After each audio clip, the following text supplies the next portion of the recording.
তৃণমূল কংগ্রেসে বড় ধাক্কা। দলের রাজ্যসভার সাংসদ সুস্মিতা দেব বুধবার রাজ্যসভার সদস্য পদ থেকে ইস্তফা দেন। পাশাপাশি তিনি তৃণমূল কংগ্রেসের সমস্ত সাংগঠনিক পদ থেকেও সরে দাঁড়ানোর সিদ্ধান্ত দিয়েছেন। বুধবার তিনি রাজ্যসভার চেয়ারম্যান তথা উপরাষ্ট্রপতি সিপি রাধাকৃষ্ণনের সঙ্গে সাক্ষাৎ করে নিজের ইস্তফার জমা দেন এবং দ্রুত তা গ্রহণ করার অনুরোধ করেন। ইস্তফার পর সংবাদ মাধ্যমের মুখোমুখি হয়ে সুস্মিতা দেব বলেন, এখন আমি মুক্ত এবং স্বাধীন, তবে নিজের ভবিষ্যৎ রাজনৈতিক পরিকল্পনা সম্পর্কে এখনই কোনো সিদ্ধান্ত নেননি বলেও জানান তিনি। এদিকে তার ইস্তফার দিনই দিল্লিতে অসমের মুখ্যমন্ত্রী হিমন্ত বিশ্ব শর্মার সঙ্গে বৈঠক করেন সুস্মিতা দেব।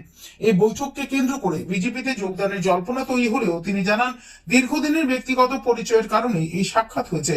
সুস্মিতা দেব আরো বলেন, তিনি মূলত অসমের রাজনীতির সঙ্গে যুক্ত হলেও তাকে রাজ্যসভায় পাঠানোর জন্য পশ্চিমবঙ্গের মানুষের প্রতি তিনি কৃতজ্ঞ। তবে তৃণমূল নেতৃত্ব বা দলীয় আভ্যন্তরীণ বিষয় নিয়ে কোনো মন্তব্য করতে চাননি তিনি। রাজ্যসভায় তৃণমূল কংগ্রেসের সাংসদ সংখ্যা সম্প্রতি আরো কমেছে। রাজনৈতিক মহলের মতে সুস্মিতা দেবের এই পদত্যাগ আগামী দিনে রাজ্যের পাশাপাশি জাতীয় রাজনীতিতেও নতুন সমীকরণের ইঙ্গিত দিতে পারে। সুস্মিতা দেবের সাংসদ পদ ও দলীয় পদ থেকে ইস্তফাকে ঘিরে রাজনৈতিক মহলে জোর চর্চা শুরু হয়েছে।